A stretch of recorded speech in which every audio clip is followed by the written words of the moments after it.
नमस्कार मित्रांनो. आजच्या या कथेत तुमचे स्वागत आहे. ही कथा एका तरुण मुलाची आणि त्याच्या भाभीची आहे. ही खरी घटनेवर आधारित आहे. एक दिवसाची गोष्ट. कार्तिकच्या भाभी रियाच्या कंबरेला खूपच दुखत होते, कारण तिच्या कंबरेला लचक पडली होती. कार्तिक रियाच्या खोलीत आला आणि म्हणाला, "चला भाभी, तुम्ही झोपा. मी तुमच्या कंबरेवर बाम लावून हळूहळू मालिश करतो, जेणेकरून राहिलेला दुःख सुटेल." रिया त्याला नकार देत म्हणाली, "नाही, राहू दे कार्तिक, मी स्वतः करेन." कार्तिक म्हणाला, "फक्त बाम लावणे सोपे आहे, पण मालिश करणे कठीण होईल. मी मदत करतो. यामुळे बाकीचं दुःखही बरा होईल." असे म्हणून कार्तिक खुर्चीतून उठून बेडवर रियाजवळ आला आणि तिला झोपायला सांगितले. सांगा कुठे लावायचे आहे. रिया कार्तिकची सहानुभूती आणि काळजी पाहून आता त्याला नकार देऊ शकली नाही. खरे तर तिने दुखाचे बहाणे करून कार्तिकला त्रास द्यायचा होता. ती पोटावर झोपली आणि तिची कमीज कंबरेपासून थोडी वर केली आणि म्हणाली, "इथे लावा." कार्तिकने थोडासा बाम बोटांवर घेतला आणि हळूहळू रियाच्या कंबरेवर मलू लागला. त्याचे हात रियाच्या पाठीवर पडले. तिला एक सुखाची अनुभूती झाली. कार्तिकने हळूहळू मालिश सुरू केली आणि त्याच्या हातांचा स्पर्श रियाला खूप आरामदायक वाटला. जेव्हा कार्तिकच्या हातांच्या बोटांनी तिच्या कंबरेच्या बंदजवळ लागले, तिने स्वतःला संयमात ठेवले आणि कार्तिकच्या मदतीबद्दल आभार मानले. कार्तिकने कार्तिकने विचारले, "भाभी जास्त दुःख कुठे होत आहे?" रिया थोडी गोंधळात होती. अनवधानाने उत्तर दिले, "थोडे खाली आहे." कार्तिकने पुन्हा थोडे खाली बाम लावण्याचा प्रयत्न केला. ही मालिश फक्त औपचारिकता होती, पण रियाला कार्तिकच्या हातांचा स्पर्श खूपच सुखावा वाटत होता. "भाभीजी, जर तुम्ही सलवार थोडी खाली केली तर बाम चांगला लागेल," कार्तिक म्हणाला. रिया थोडी संकोचली, तरीही तिने सलवार थोडी खाली सरकवली. नाड्याच्या गाठीमुळे सलवार पूर्ण खाली जाऊ शकली नाही, पण काही प्रमाणात सरकली. कार्तिकने पुन्हा म्हटले, "भाभीजी, तुमची त्वचा किती स्वच्छ आहे. खूप गोरी आहे." कार्तिकच्या या शब्दांवर रियाचे गाल लाजेने लाल झाले. पण ती उलटी झोपलेली होती, म्हणून कार्तिकला ते दिसले नाही. तिला विश्वास होता की कार्तिक तिच्या काळजीत मग्न आहे आणि त्याच्या बोलण्यात कुठेतरी आदरही दिसत होता. कार्तिकने थोडा वेळ आणखी मालिश केली आणि जेव्हा रिया म्हणाली की आता ठीक आहे, तेव्हा तो शांतपणे उठून वर गेला. रियाला आज एक वेगळेच सुख वाटत होते. वर्षांनंतर कोणीतरी तिला अशा प्रकारे लक्ष दिले होते, ज्यात सहानुभूती आणि एक स्नेह लपलेला होता. कार्तिकबद्दल विचार करत असताना कधी झोप लागली हे तिला कळले नाही. दुसऱ्या दिवशी सकाळी जेव्हा ती जागी झाली, तेव्हा तिला स्वतःला ताजेतवाने आणि शांत वाटले. न्हाल्यानंतर रियाने खूप नीटनेटके तयार होऊन काळ्या रंगाचा पांढऱ्या काढणीचा जोडा घातला आणि उंच टाचांच्या पांढऱ्या सँडलही घातल्या. हलका मेकअप करून ती स्वयंपाकघरात नाश्ता तयार करू लागली. नाश्ता बनवत ती वारंवार स्वयंपाकच्या दाराकडे येऊन जिनेकडे पाहत होती. कार्तिकच्या कामावर जाण्याची वेळ झाली होती. नाश्ता तयार करून बाहेर आली, तेव्हा कार्तिक जिनेवरून खाली उतरत होता. "आज तर खूपच सुंदर दिसत आहात, भाभीजी. वाटते कालच्या मालिशचा परिणाम झाला," कार्तिक हसत म्हणाला.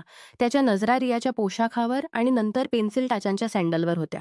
रियानेही हसत उत्तर दिले, "परिणाम तर झाला, पण तुला कसे कळले?" कार्तिक थोडा लाजून म्हणाला, "भाभीजी, आज तुम्ही नेहमीप्रमाणे टाचांच्या सँडल घातल्या आहेत, म्हणून मला वाटले की कंबरेचा दुख आता बरा झाला आहे." हसत म्हणाली, "बिलकुल बरोबर ओळखले तुने. आता डायनिंग टेबलवर बस, मी नाश्ता आणते." मग दोघे एकत्र नाश्ता करू लागले. या दरम्यान कार्तिकने रियाला विचारले, "भाभीजी." रियाने उत्तर दिले, "घालते, पण खूप कमी, वर्षातून 1-2दा, जर काही खास प्रसंग असेल तर." "का?" कार्तिक म्हणाला, "नाही, फक्त म्हणून की मी तुम्हाला कधी साडीत पाहिले नाही. तुमच्यावर साडी खूपच छान बसेल." मग कार्तिक जाताना म्हणाला, "भाभीजी, रात्रीचे जेवण मी बाहेरूनच आणेन. तुम्ही बनवू नका यावेळी." रियाने हसत म्हटले, "ठीक आहे." कार्तिकने पुन्हा म्हटले, "आणि काही गोष्टींची गरज असेल तर सांगा, मी येताना आणतो." यावर रियाने म्हटले की तिला इतर कशाची गरज नाही. कार्तिक गेल्यानंतर ती छोटे मोठे कामे करू लागली. ती वर जाऊन कार्तिकच्या खोलीचीही नीटनेटकी करू लागली. रियाला त्याच्या बेडखाली काही कपडा पडलेला दिसला तर तिने खाली वाकून तो बाहेर काढला. तिच्या डोळे आश्चर्याने फाटले. तो एक पांढऱ्या रंगाचा रेशमी अधोवस्त्र होता, जो कदाचित एखाद्या मुलीचा असावा. रियाने तो काळजीपूर्वक पाहिला आणि समजले की ही कोणाची वैयक्तिक वस्तू असू शकते, जी चुकून इथे राहिली असेल. तिने लगेच कपडा एका बाजूला ठेवला आणि खोलीची स्वच्छता करू लागली. या दरम्यान तिला 3 दिवसांपूर्वीची घटना आठवली. रोहन आणि रीना याच खोलीत एकमेकांसोबत होते, म्हणून हा कपडा कदाचित रीनाचाच असेल.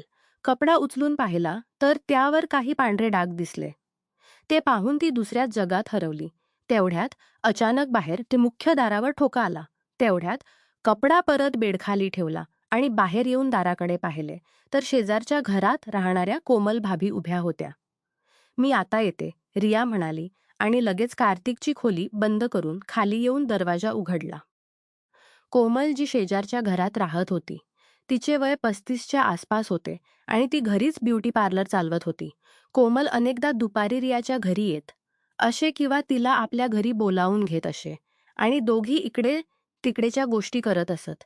त्या दिवशीही रिया आणि कोमल गल्ली मोहल्ल्याच्या ढेर सारी गोष्टी करत होत्या. कोमल गेल्यानंतर रियाने पुन्हा एकदा न्हाण्याचा मन बनवला. सकाळी कार्तिकने साडीचा उल्लेख केला होता म्हणून न्हाल्यानंतर तिने निळ्या रंगाची प्रिंटेड साडी घातली आणि सोबत सिल्व्हर रंगाच्या पेन्सिल टाचांच्या सुंदर सँडलही घातल्या. कार्तिकच्या येण्याची वेळही झाली होती आणि तो संध्याकाळी 4 वाजताच आला.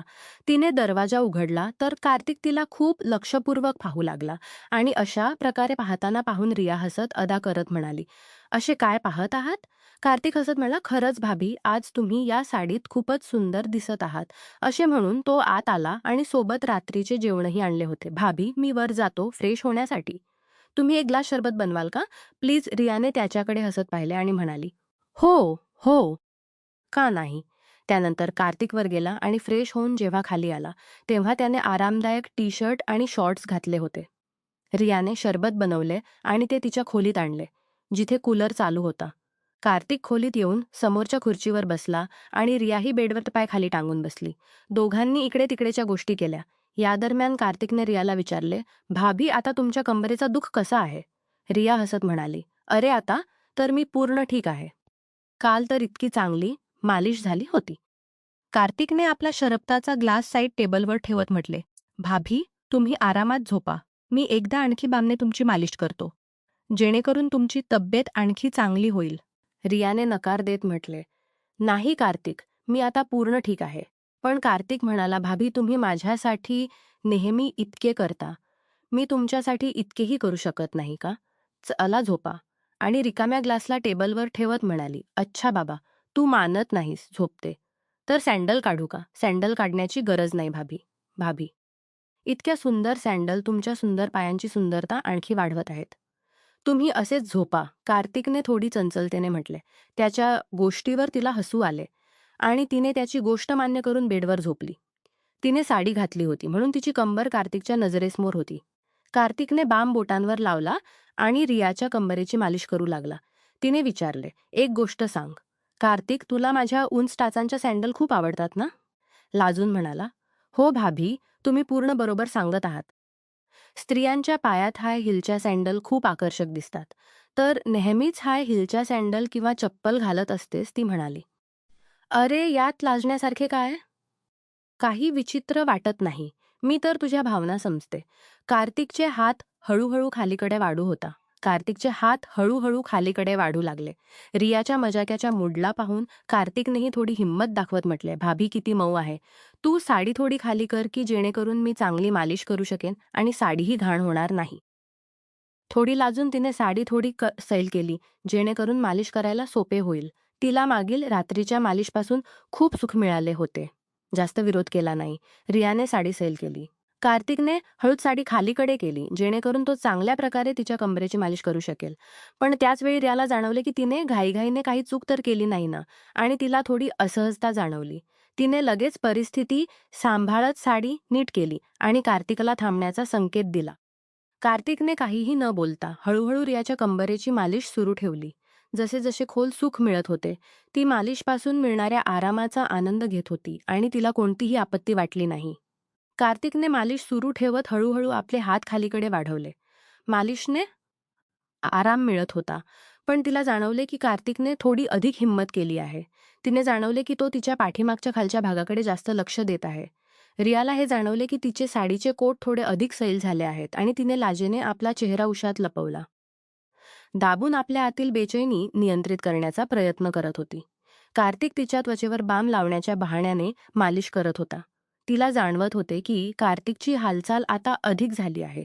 नमस्कार मित्रांनो, तुम्हाला ही कथा आवडली असेल तर चॅनेलला सबस्क्राईब करायला विसरू नका आणि यापेक्षाही अधिक रंजक व्हिडिओ पाहण्यासाठी माझ्या चॅनेलवर नुकताच अपलोड केलेला नवीन व्हिडिओ नक्की पहा. तो तुम्हाला खूप आवडेल अशी मला आशा आहे.